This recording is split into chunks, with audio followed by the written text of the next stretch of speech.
Lines from the Rolling Stones song Sympathy for the Devil. Please allow me to introduce myself. I am a man of wealth and taste. Notice that V is depicted in this caption at the end of his declaration as a devil with horns. V, as in several other places throughout V for Vendetta, reveals his identity as not just a satanic figure, but as Satan himself.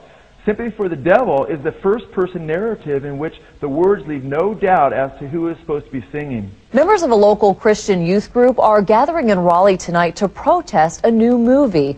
The Golden Compass is an adventure film about a young girl who embarks on an epic quest through worlds of talking bears and witches. But some say it's anti-Christian. Sabrina Zimmering is live at the Mission Valley Cinema in Raleigh with more. Sabrina? Well, Shay, youth from the local Christian film school Byrne were out here tonight braving the rain and the cold, waving signs warning parents of the message that the Golden Compass gives.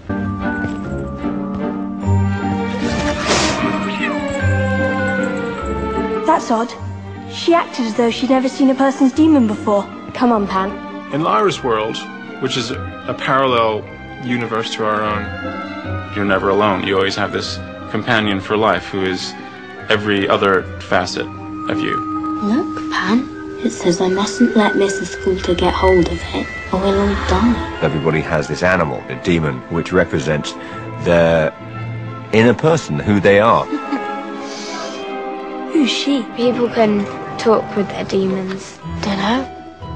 But she shut up the master, all right. Nobody else really notices it, and they understand each other completely. As a child, your demon is able to take whatever form it wants to. So Pantalaimon, who is Lyra's demon, is able to change into all kinds of shapes. He's not constantly changing.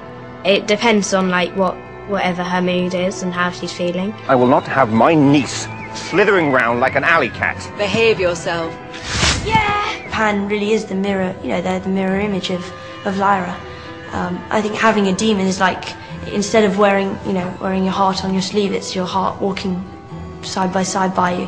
Pan, it's her. She's running the gobblers. We've got to get out of here.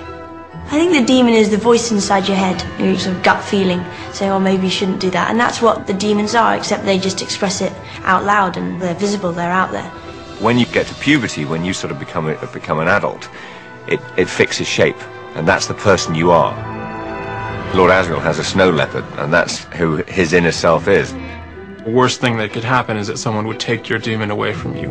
And the most terrifying thing would be to see a human being without their demon. We're here because I think there's so many parents out there genuinely who do not realize what the Golden Compass story is about. We think that there's many parents who don't even realize that they're selling demons as being cute furry creatures.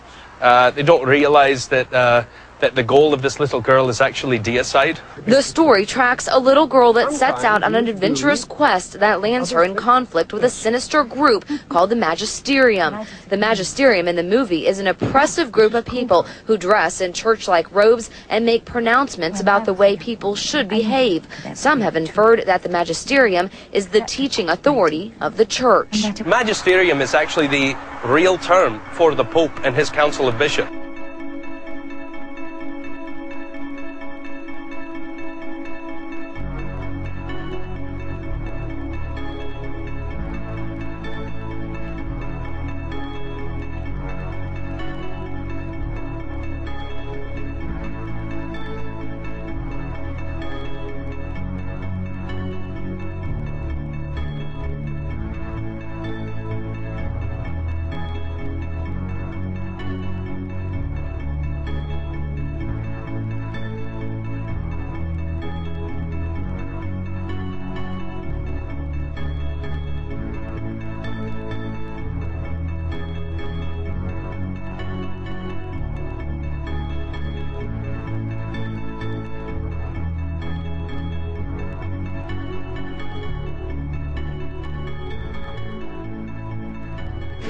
Theories about what will happen in the year 2012 are a lot like snowflakes.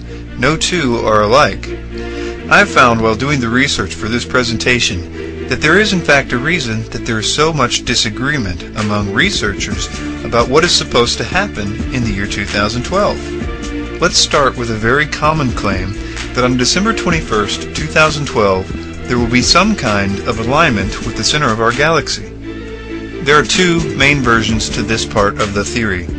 One camp says that the alignment will be when the sun rises above the horizon on December 21st, 2012, the winter solstice, that the sun will rise in the middle of the Milky Way galaxy, thus causing an alignment with the Earth, Sun, and the galactic center.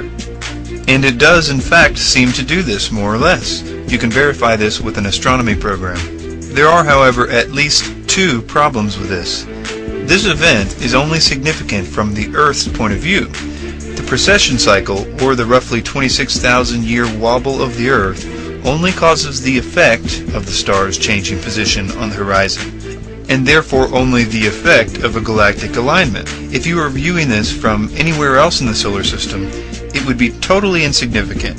This is only a visual effect, and only from the Earth's perspective. And no gravitational force or radiation can be expected from this event, because other than the tilt of the Earth, nothing will be any different than the last few thousand solstices. We will be no closer to galactic center on that day than on any other day. And in fact, we'll be further away from galactic center than we were even when the Mayans made this prediction, which we'll look into here in just a second.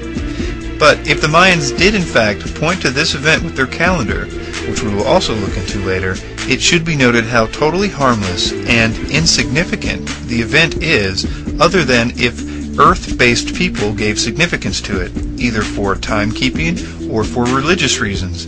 But to be sure, it is not going to cause a pole shift or any other cataclysm. It can't. It's only an illusion, more or less. The other problem with this is that because precession is so slow, there is almost no difference between, say, this year, 2008, on December 21st, and December 21st in 2012. The sun will also rise in galactic center this year on the solstice as well. The other camp of the 2012 alignment issue is probably the more significant one, because it's dealing with the solar system's actual location in relation to galactic center. The idea is that our little solar system is moving around the center of the galaxy every 225 to 250 million years or so. And while doing this, it's also moving up and down in a cycle crossing the middle of the plane every 33 million years. So, the question is, are we going to cross that galactic plane in 2012? Not even close. According to the journal Nature and others, there is evidence of crossing this plane 3 million years ago. This would mean that we are moving away from the galactic plane and won't be due to cross for another 30 million years. Not to mention that the margin of error in these calculations is at least 2.1 parsecs, or about 6.5 light years, making images like these completely meaningless. Moving on to the idea of a pole shift.